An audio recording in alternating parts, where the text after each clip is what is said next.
Whenever I get sort of despondent about the future of liberty in America, I think about blockchain and technology, and I hope we hack our way out of it because, I mean, clearly this radical expansion of the money supply is unsustainable, the debt's unsustainable, the creeping of government getting involved in all these aspects of our life seems unsustainable. So I think I understand why they're going after it because I think this is the alternative that gives us our freedom back.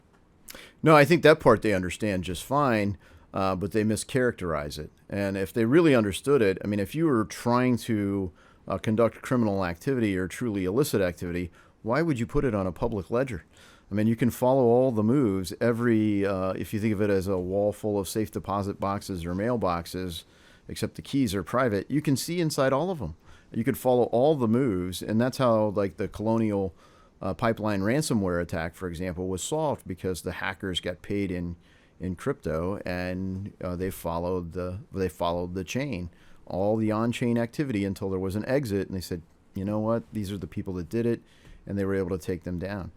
So this is the way so many other things have been compromised, and I think everyone should have hope that there is a secure way to do this. And what it does is it provides some level of privacy. It doesn't provide anonymity or secrecy, and that's what they don't want to give up, even if it means hindering America's economic prospects. So you think about America. We did great in the agriculture age. We did great with the Industrial Revolution. We led the automotive, aviation, aerospace, computing, internet age. And now with the fintech revolution, America wants to take a hard pass. Why? So they can keep the warrantless surveillance going on. We need to put an end to that. Yeah, I've seen the argument that it sounds like you're echoing that the net effect of this legislation, if it becomes law, will be to push the crypto industry offshore, and it goes to other countries instead of our own. Yeah, absolutely, and that's why I highlight FTX. They've already done that. Their real headquarters is not the United States of America. It's an American-owned company. But the corporate structure is outside the United States, and frankly, probably the citizenship will move that way over time. The jobs will move that way over time. The innovation is going to move that way over time. We have a competitive advantage right now in America, so why would we forfeit that? And this is, not to draw too close of a parallel, but much like Afghanistan, this is an unforced error. No one's making us make this stupid decision.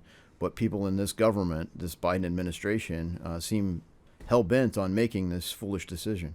So have you been able to engage Democrats on first the crypto issue?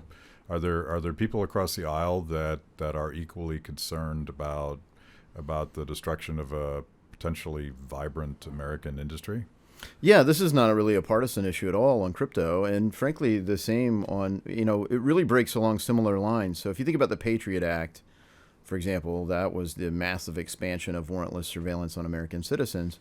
At the time it passed, right after 9/11, there were only about 60 people that voted against it. Some were Republicans. Most were actually Democrats at that time. Of course, it was a Republican presidency that pushed for the bill.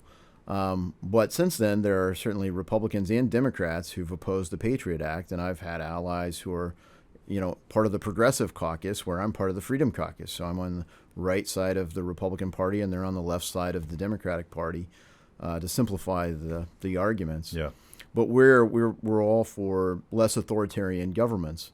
Now, increasingly, inside the Democratic Party, they've embraced more and more authoritarian ideas like the Democratic Socialists. And so that's crowding out some of the historic civil libertarians on the progressive side of the aisle.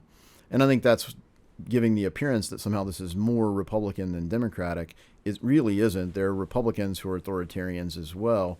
And for those people, they really like the government maintaining all this access, just to keep us safe, kind of like the Patriot Act. Yeah. And that's why it doesn't really break on right-left ideology. It really breaks on authoritarian versus libertarian ideology.